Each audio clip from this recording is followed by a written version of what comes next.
Welcome to Kitab Writing Publication. So today we are having Vishesh Jindal sir with us. Sir, firstly I would like to congratulate you for having your second book published with us. So how are you feeling, sir? बहुत अच्छा लग रहा है। बहुत अच्छी services हैं आपके यहाँ की। और मैंने विद इन 1 वीक ये सेकंड बुक पब्लिश कराई है। और मेरी 3 बुक्स ऑन रो है जो कि बहुत जल्दी आप ही की पब्लिकेशन से publish. That's really nice, sir. So sir, आपकी book that is all about romance. So sir, आप इसके बारे में हमारी ऑडियंस को कुछ बताइए कि what is there inside your book और उन्हें क्या चीजें इस बुक से सीखने को मिलेंगी।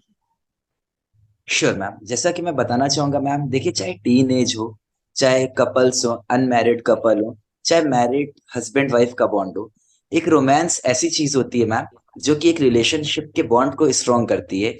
और जरूरी नहीं, मतलब एक मिथ है कि लोग रोमांस को इंटीमेसी से ही जो है मतलब कंपेयर करते हैं, बट ऐसा नहीं है। रोमांस एक क्यूट पार्ट है। जैसे फॉर एग्जाम्पल मैं हूँ, मेरी गर्लफ्रेंड है, बट प्रेजेंट टाइम पे मैं जयपुर में एमबीए कर रहा हूँ। मेरी गर्लफ्रेंड कोलकाता में जॉब कर रही है, बट स्टिल मैं उसको सरप्राइजेस, उसको राइट अप्स लिख करके कुरियर करता हूँ। उसको कभी जोमेटो से फूड ऑर्डर कर देता हूँ। तो कुछ क्यूट रोमांस टेक्निक्स यूज करता हूँ जिससे हमारा एक बॉन्ड अच्छा बिल्डअप है और एक लॉन्ग डिस्टेंस रिलेशनशिप पे भी हम लोग अच्छे से सरवाइव कर रहे हैं। तो इस पे मैंने हर टाइप के सिचुएशंस को कैसे एक अच्छे क्यूट रोमांस के साथ बिल्ड कर सकते हैं, एग्जैक्टली वो है हमारे बुक पे ma'am. That's amazing, sir. And sir, जैसे आज की जनरेशन में हम देखते हैं कि there are a lot of breakups, divorces, मतलब mostly यही सब सुनने में आता है। तो उनके बारे में आप क्या कहना चाहेंगे कि आखिर मेन रीजन क्या है कि क्यों आजकल इतने ब्रेकअप्स, डिवोर्स या ये सब हो रहे हैं? Is it due to immaturity या फिर कुछ और रीजन है? देखिए मैम, मैं बताना चाहूंगा, जो एक रिलेशनशिप है उस पे भी मैनेजमेंट का बहुत बड़ा रोल होता है। अगर रिलेशनशिप प्रॉपर मैनेज नहीं हो पा रहे हैं तभी इश्यूज आते हैं, like trust issues, finance issues, distance issues.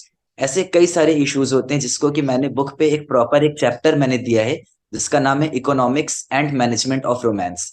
तो बेसिकली अगर हम अपने मतलब इंटरपर्सनल स्किल्स को और अपने पार्टनर्स को अगर प्रॉपरली समझ करके हर सिचुएशन को प्रॉपरली मैनेज करेंगे तो ऐसे अप्स एंड डाउन्स बहुत इजीली सॉल्व हो सकते हैं। क्योंकि अगर मैनेजमेंट से पूरे राष्ट्र की अर्थव्यवस्था को अगर संभाला जा सकता है मॉनेटरी पॉलिसीज वगैरह से, तो रिलेशनशिप बहुत एक छोटा सा पार्ट है। और मैंने इसको एमबीए के टर्म से ही कंपेयर करके प्रॉपर मैनेजमेंट इस पे शोकेस किया है कि कैसे एक रिलेशनशिप को मैनेज किया जा सकता है। सर ये पार्ट आई थिंक मुझे आपकी बुक का सबसे यूनिक लगा कि आपने मैनेजमेंट को, जो कि एक तरह का काइंड ऑफ साइंटिफिक चीज है, बट या it is also an art, but उसको आपने जिस तरीके से लव से रिलेट किया, रोमांस से रिलेट करा, and then you know build something so interesting. So like are you also doing any course related to management? Yes ma'am, मैं जयपुर नेशनल यूनिवर्सिटी से एमबीए कर रहा हूँ मार्केटिंग और एचआर पे। इवन जो मेरी फर्स्ट बुक आपके साथ पब्लिश हुई है उसका टाइटल ही है MBA in romance specialization. That's great, yes. sir. Yeah, so you always come up with so much interesting names and so much interesting work. Um, sir, like, what do you think about love? What is love for you? Ma'am basically love मेरे हिसाब से एक respect है, एक proper bond है जो कि individual, group और डुअल स्ट्रेटेजीज में हो सकता है। फॉर एग्जाम्पल, एक बच्चे का अपनी मदर के लिए लव, एक फादर का दिन रात मेहनत करना अपने बच्चे को आगे बढ़ने के लिए, दैट्स ऑल्सो लव। एक बच्चे की उम्मीद कि 5 तारीख को महीना आएगा, बाप के पास से इतनी पॉकेट मनी आ जाएगी, वो भी एक लव है। एक फेथ और एक ट्रस्ट, दोनों को जो बिल्ड करता है, जो एक ब्रिज है, वो लव है। Yes, sir. But sir, there are a lot of people जो कि love को attachment के साथ में, they get confused. तो क्या कोई difference है love और attachment में, और is it the same? ये आपने बहुत अच्छा क्वेश्चन मैम पूछा। मैं इसको एक एग्जाम्पल के तौर पे समझाऊंगा जैसे चीजें ज्यादा किया मतलब कवर हो। फॉर एग्जाम्पल मैम, हम लोग टीनेज ग्रुप में रहते हैं मैम। 18-20 साल की अगर एज हो, पेरेंट्स हमको फॉर एग्जाम्पल एक फोन दिलाते हैं, तो वो पेरेंट्स का लव है कि हमको पापा ने आईफोन दिलाया। बट फॉर एग्जाम्पल हम 26-27 साल की एज में हैं, हमने अर्न करके खुद का पहले एक आईफोन लिया, तो हम उससे अटैच होते हैं। कि ये हमारी खुद की अर्निंग है। तो जिसपे हमारा सेल्फ एक थोड़ा सा सेल्फिशनेस अटैच हो जाए, वो अटैचमेंट पे आता है। बट जिसमें कोई सेल्फिशनेस ना हो, सिर्फ प्योरिटी हो, वो लव होता है। पेरेंट्स अपने बच्चों को लाइफ टाइम पढ़ाते हैं, बड़ा करते हैं, वो उनका प्यार है। उनको कोई सेल्फिशनेस नहीं है कि बड़ा होकर के उससे हमको कुछ रिटर्न बैक मिलेगा। उनका सिर्फ एक थॉट होता है कि हमारा बच्चा बस आगे बढ़े, खुश रहे। तो वो लव होता है मैम। बट जहाँ हल्की सी भी सेल्फिशनेस आ जाए, वो मैम वहां पे अटैचमेंट पार्ट आ जाता है। आपने बहुत अच्छे से क्लियर करा लव और अटैचमेंट के बीच के डिफरेंस को। सर, एक और चीज होती है कि जनरली ऐसा होता है कि अगर आप किसी भी रिलेशनशिप में हैं या फ्रेंडशिप है या कुछ भी है, तो we expect things from the people, and there are मतलब I think it is also a reason for the breakups और the things that are taking place. So आपको क्या लगता है, एक्सपेक्ट करना गलत है या सही है? या मतलब किस एक्सटेंट तक पार्टनर से या किसी से भी एक्सपेक्ट करना सही है? सो दैट्स माय देखिए मैम, क्वेश्चन। बिना एक्सपेक्टेशंस के, चाहे वो रिलेशन हो, चाहे वो बिजनेस हो, चाहे वो कोई ऑर्गेनाइजेशन हो, वो चल ही नहीं सकता। जैसे मैम, मैं आपसे जुड़ा, मेरी एक्सपेक्टेशन है कि मुझे एक अच्छा प्लेटफॉर्म मिलेगा। आप हमसे जुड़े क्योंकि मेरा बेस अच्छा है क्लाइंट्स का, मैं आपके साथ 4 लोगों को अटैच करूंगा। तो मैम इसी तरह से रिलेशनशिप पे होता है। अगर कोई हमारे साथ कमिटेड है, तो मैम उस पे मेजरली क्या होता है, उसकी कुछ एक्सपेक्टेशन होती है कि वो हम पे ट्रस्ट करेगा, हम पे फेथ करेगा, हमें इमोशनली, मेंटली, फिजिकली सपोर्ट करेगा, हमारे हर अप्स डाउन्स पे हमको होल्ड करेगा, हमको समझाएगा। तो मैम अगर एक्सपेक्टेशन ही नहीं रहा, तो फिर रिलेशन ही खत्म हो गई मैम। बट क्या एक्सपेक्टेशंस को हम सेल्फिशनेस नहीं कह सकते? Because that is also in a way कि हाँ, मैं कुछ एक्सपेक्ट कर रही हूँ तुमसे, तो दैट इज एक तरह से तो सेल्फिशनेस ही हो गई ना। नो मैम, सेल्फिशनेस और एक्सपेक्टेशन में, दोनों में डिफरेंस होता है मैम। अब फॉर एग्जाम्पल मैम, जैसे कि मैं एक लड़की के साथ कमिटेड हूँ मैम। अब मैम मेरा मोटिव है कि नहीं, वो लड़की अच्छी है, मैं उसके साथ घूम रहा हूँ, मैं कूल डूड बन रहा हूँ, उसके पास पैसे हैं, मैं उससे पैसे ले ले रहा हूँ किसी तरीके से। वो मैम मेरा सेल्फिशनेस है। बट अगर मैं एक लड़की के साथ कमिटेड हूँ, उसको प्रॉपर टाइम दे रहा हूँ, केयर कर रहा हूँ, अटेंशन दे रहा हूँ, तो मैं मैम अगर एक्सपेक्ट कर रहा हूँ कि वो भी मुझे टाइम, केयर, अटेंशन दे, ट्रस्ट करे, समझे बातों को, तो मैम यहाँ सेल्फिशनेस नहीं आएगी, ये एक्सपेक्टेशन का पार्ट होगा। क्योंकि इस पे म्यूचुअल अंडरस्टैंडिंग है और दोनों लोग में ग्रोथ है मैम।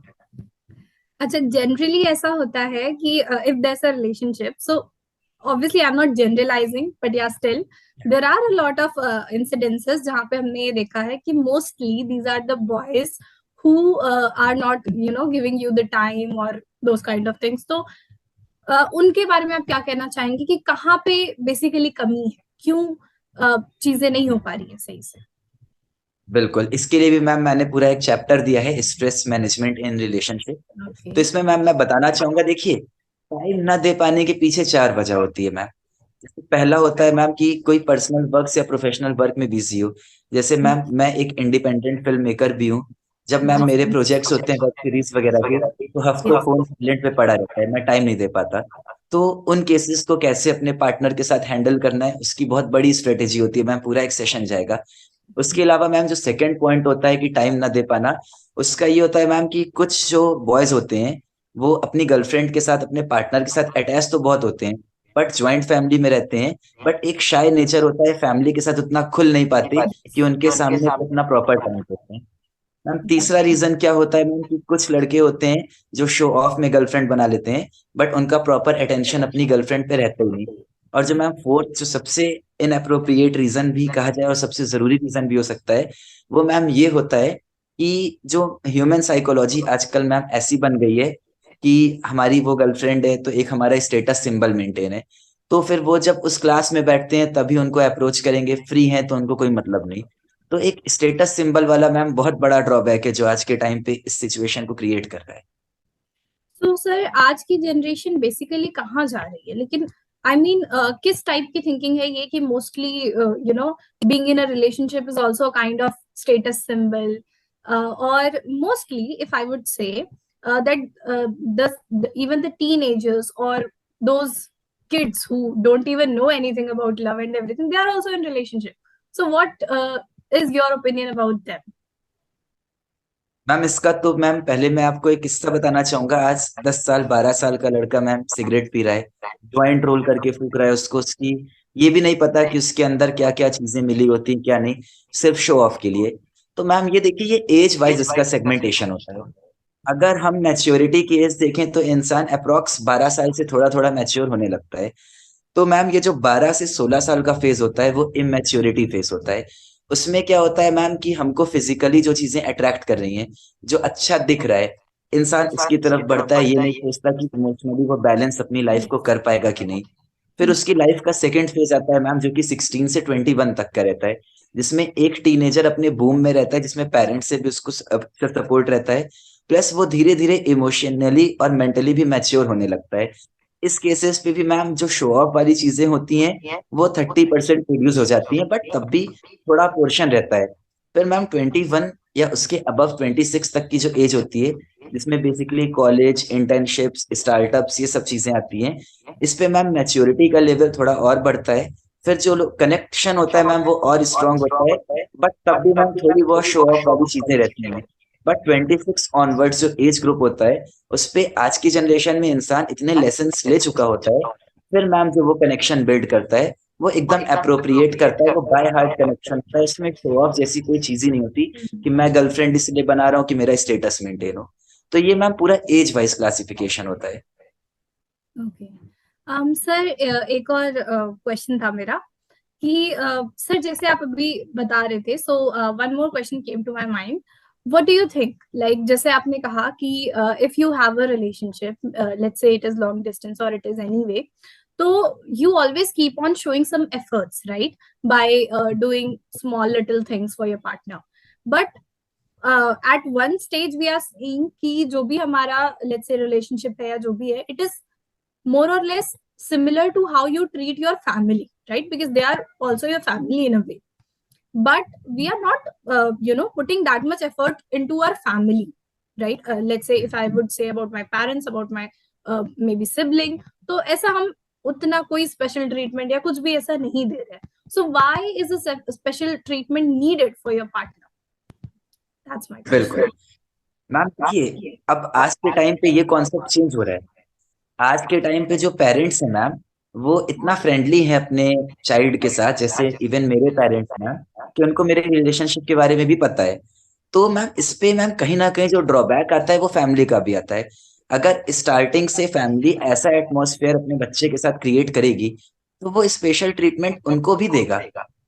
जहाँ पे स्पेशल ट्रीटमेंट फैमिली को ना दे पाने की बात हो मैम, वो उसी केसेस में आती है जब फैमिली ओवर स्ट्रिक्ट हो, ओवर बाउंडेशंस कर रही हो।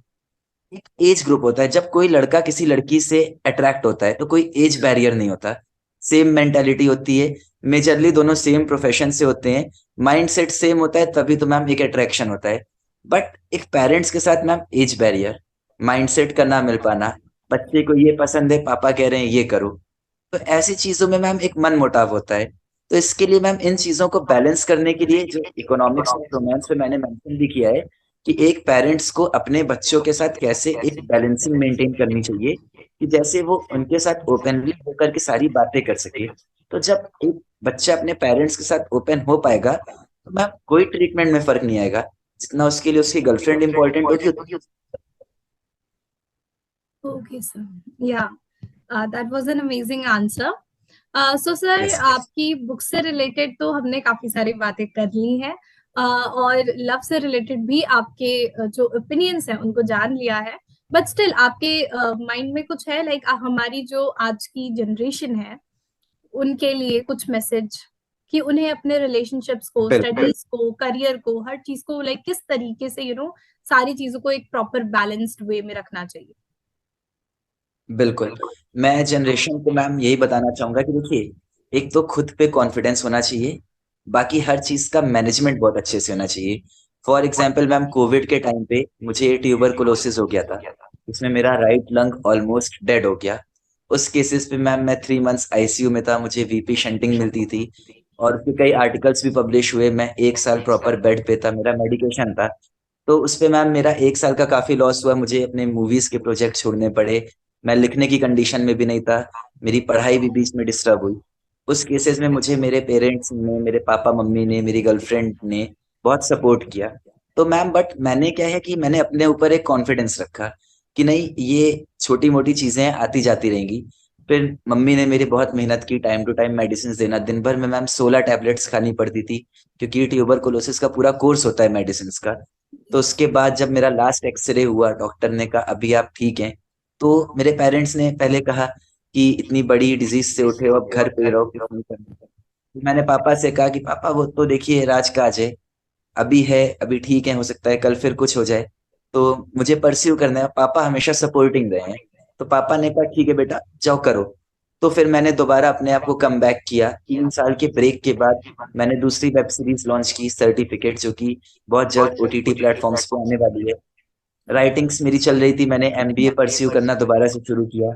अभी मेरी 2 बुक्स आपके पास आई गई, 3 और ऑन द रो है। तो मैं मैसेज यही देना चाहूंगा, देखिए अप्स एंड डाउन्स लाइफ का पार्ट है। जैसे एक क्वाइन है, एक तरफ हेड है, एक तरफ टेल है।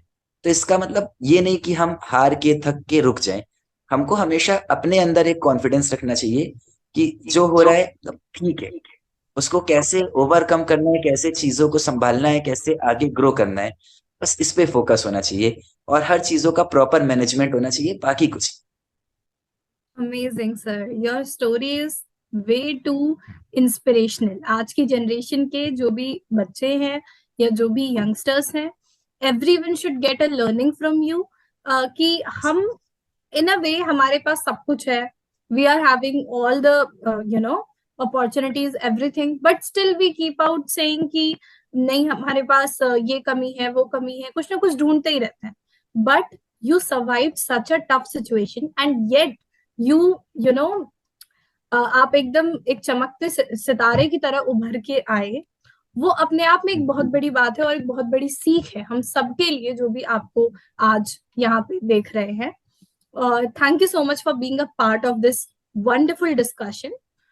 Also, sir, I have to ask you, like, there are a lot of people, बहुत सारी बातें चलती हैं about the intercaste love stories or the marriages. So, what do you have to say about them कि ये चीज मतलब किस हद तक like सही है या क्या है, या जो भी आपका उस पे ओपिनियन है? मैम इसके लिए मैं आपको एक आर्टिकल बताना चाहूंगा। मे बी आप पब्लिकेशन से हैं, आपको आपने शायद पढ़ा हो।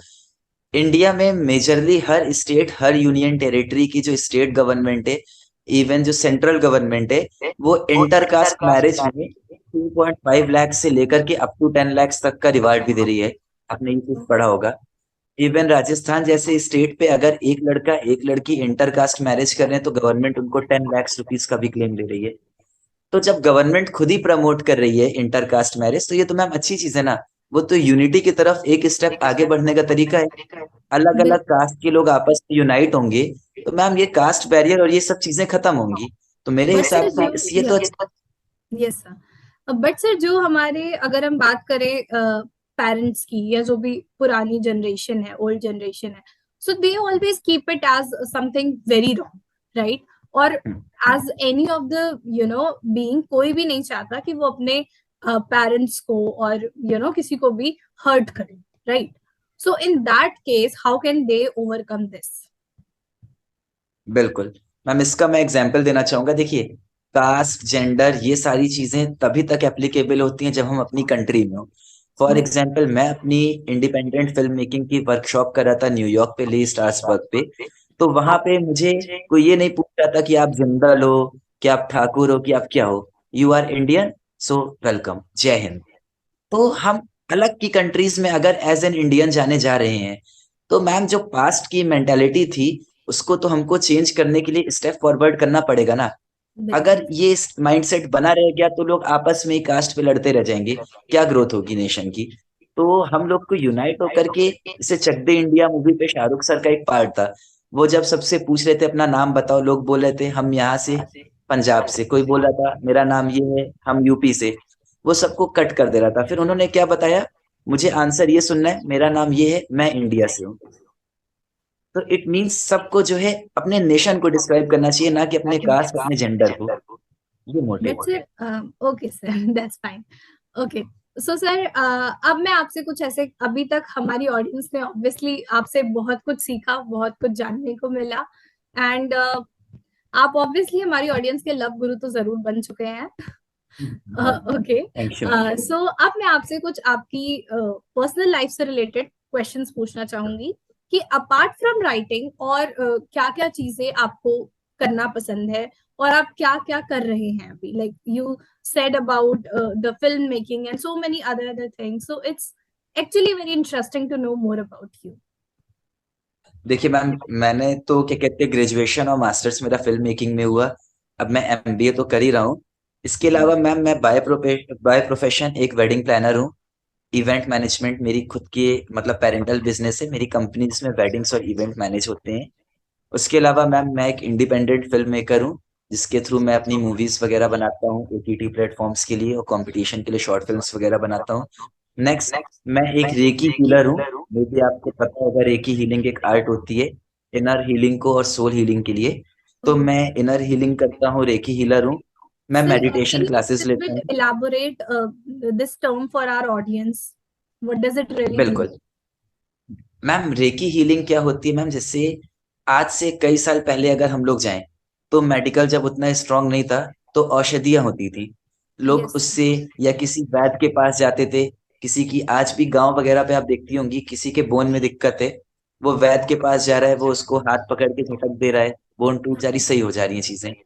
तो Hmm. हीलिंग एक मैम ऐसी आर्ट होती है जो बॉडी और सोल के बीच में एक कनेक्शन बिल्ड करती है, जिसमें हम फिजिकल वाली चीजों को तो नहीं क्योर कर सकते, बट कोई डिप्रेशन में है, कोई बहुत दुखी है, किसी को कोई पर्सनल इश्यूज हैं, इमोशनली इम्बैलेंस है, मेंटिकली मेंटली चीजें डिस्टर्ब चल रही हैं, तो इन सारी चीजों को स्टेबल किया जा सकता है हीलिंग के थ्रू, क्योंकि अपने बॉडी में 7 चक्र होते हैं, रूट चक्र से लेके हेड चक्र तक। तो Yes. हीलिंग के थ्रू बेसिकली इन 7 चक्रास को एक्टिव किया जाता है। जैसे एक इंसान प्रॉपरली मेडिटेट होकर के एक कंसंट्रेशन बिल्ड कर पाए और दिमाग में वो फालतू की चीज घुसे भी तो एक पॉजिटिव वे में। फॉर एग्जाम्पल मैं आपको भी सजेस्ट करना चाहूंगा, एक आर्ट आप हीलिंग की आज से शुरू करिए। आपको 21 डेज पे उसका मैसेज दिखेगा। जैसे मैम, रात को सोते टाइम बस डायरी पे एक एप्लीकेशन लिखनी है यूनिवर्स को। वो कैसे लिखनी है, फॉर एग्जाम्पल मैम, जो चीजें खराब भी हो रही हैं उसको पॉजिटिव वे में। जैसे आप रोड पे गए, आपकी सैंडल टूट गई, तो जब आप रात को सोते टाइम अपनी पूरी दिन की एक छोटा सा एप्लीकेशन लिख रही हैं यूनिवर्स को, तो आपको लिखना है, thank you universe for the experience, as my sandal got broken but I got strength to manage the situation. Thank you for making this such type of capable. तो ऐसे जब आप एक नेगेटिव चीजों को भी पॉजिटिव वे में लिख करके रात को यूनिवर्स को थैंक करके सोएंगी आप, तो मैम यूनिवर्स भी सोचेगा, यार ये कैसा है, इसके साथ बुरा कर रहे हो तब भी थैंक यू बोल रहा है, कब तक यूनिवर्स बुरा करेगा। एक टाइम आएगा हर नेगेटिव चीज आपको पॉजिटिव लगने लगेगी और नेगेटिविटी तो खत्म ही हो जाएगी। तो ये एक चीज आप इनिशियल लेवल पे स्टार्ट कर सकती हैं, बाकी हीलिंग तो बहुत बड़ी चीज है। Sure, sir. It was very interesting, really. आपने जो भी चीजें बताई, इवन हर एक चीज इतनी ज्यादा इंटरेस्टिंग है, हर चीज में कुछ ना कुछ लर्निंग है for everyone. Even I am learning a lot from you while having this conversation. That's really amazing, sir. So sir, you do so many things, and it looks like बहुत ज्यादा as भी नहीं है, you are just a youngster 20। still. Yeah. So just a youngster, and still you know so many things. आपको like let's say जो भी हमारा proper culture से रिलेटेड भी चीजें पता है, when it comes to normal जो लव वगैरह है उसके बारे में, तो obviously you have written so many things, then you are also doing a lot of other things, right? Event management भी, सब कुछ। तो ये इतनी सारी चीजें एक साथ एक इंसान में कैसे पॉसिबल हो पा रही है, आप ये बताइए मैम मुझे। इसके पीछे ये पूरा क्रेडिट जाता है मेरे फादर को, मिस्टर हिमांशु जिंदल उनका नाम है। उन्होंने मैम बेसिकली हमेशा बचपन से किसी चीज में बाउंडेशन नहीं लगाया। मैं छोटा था, मैं मुझे बैडमिंटन खेलना पसंद था, पापा कहते थे जाओ मेहॉल स्टेडियम है इलाहाबाद में, नाम लिखवा दिया, कहे जितना मन खेलो। मन भर गया। फिर मैंने कहा पापा इस पे मजा नहीं आ रही, कैमरा दिलाइए फोटोग्राफी करनी है। पापा कहे जाओ बेटा ले लो। कैमरा लिया, फोटोग्राफी शुरू की। फिर उससे बोर होकर के साइड पे रख दिया। फिर मैंने कहा अरे पापा, मतलब दोस्त लोग आजकल नॉवेल्स वगैरह बहुत पढ़ रहे हैं, कुछ पढ़ने का मन है। पापा कहे जाओ यार जो समझ में आए ले लो, नहीं तो ई बुक्स खरीद के पढ़ लो। तो ऐसे ही मैम चलता रहा। तो हर स्टेज पे जब भी मुझे कुछ एक्सपेरिमेंट करने का मन हुआ, कुछ नया करने का मन हुआ, मेरे फादर ने मुझे कभी रोका नहीं।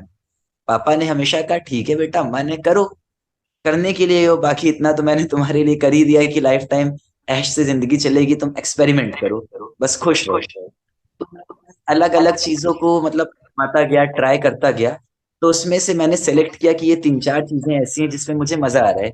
जैसे मुझे लिखने में मजा आ रहा था, मुझे लोगों से बात करके उनकी चीजों को समझ करके, मैं जो भी चीजें लिखता हूँ भले ही नाम फिक्शन का देता हूँ, बट मेरा रियल बेस्ड एक्सपीरियंस के बेस्ड पे ही मैं चीजों को लिखता हूँ। मैं लोगों से बात करता हूँ, चीजें समझता हूँ, मुझे जो अच्छी लगती है मैं उसको राइटअप के फॉर्म में साइड बाय साइड लिखता रहता हूँ।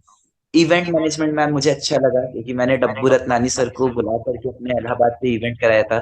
गूगल वगैरह पे सब वो चीज पब्लिश है। तो मैम मुझे उसके लिए भी पापा ने सपोर्ट किया। वेडिंग प्लानिंग में मैम क्या हुआ, वेडिंग फोटोग्राफर था मैम मैं, फ्रीलांसर। तो मेरे कॉन्टैक्ट्स बने साउंड केटरिंग सब लोग से, उन सब से बात करके मैंने मजाक मजाक पे चार पांच दोस्तों का ग्रुप बना करके ऐसे ही वेडिंग प्लानिंग कंपनी डाल दी। छोटे मोटे ऑर्डर्स आने लगे, काम अच्छा हुआ। आज देखते देखते ये सबसे बड़ी वेडिंग प्लानिंग कंपनी बन गई। हीलिंग सीखना था, पापा ने कहा जाओ सीखो। लॉकडाउन का टाइम था, किसी को पता ही नहीं था कि क्या है, बोर होते थे मैम। ऑनलाइन सर्च किया कि कैसे अच्छे से टाइम पास हो सकता है। मजाक मजाक में मैम हीलिंग के कोर्सेज ज्वाइन कर लिया, इंटरेस्ट आ गया, उससे सर्टिफाइड हीलर बन गए। तो मेन चीज पापा ने हर स्टेप पे सपोर्ट किया। कभी कोई लाइबिलिटीज नहीं आई, कभी कोई बाउंडेशन स्ट्रेस नहीं रहा, हमेशा फ्री माइंड रहे। तो एक्सपेरिमेंट्स करते गए, चीजें अच्छी लगती गई, उसको अडॉप्ट करते गए, तो अलग अलग कैरियर्स में मैम पैर फैला दिया। बस ये था। अमेजिंग सर, इट मतलब आई एम जस्ट, कुछ वर्ड्स ही नहीं बचे हैं आपकी तारीफ करने के लिए, इतना ज्यादा like that's amazing seriously. Because आज की जनरेशन में हम इतने कंफ्यूज हैं कि क्या करें क्या नहीं करें, उसमें इतनी सारी चीजें एक साथ करना, वो भी इतने अच्छे से, ऑब्वियसली एक बहुत बड़ा हुनर है। So thank you thank you so ma'am. much, sir. I just enjoyed a lot this whole conversation. Hope you and mostly our audience would have enjoyed this conversation very well. And obviously, they might have got a lot to learn from you. So, do you have anything to say, sir? Like, do you want to say something else to our audience? बस बस यही कहना चाहेंगे ma'am, hit and try करते रहो। अगर hit and try नहीं करेंगे तो बेस्ट ऑप्शन निकल नहीं पाएगा। तो बिल्कुल। अगर कंफ्यूजन है कि कैसे करियर परस्यू करना है कैसे क्या, तो दिमाग में जो जो ऑप्शन है, भले ही छोटा सा ट्रायल मारो, लेकिन करके देखो। क्या पता वो मतलब छोटा सा ट्रायल आपको बहुत आगे ले जाए।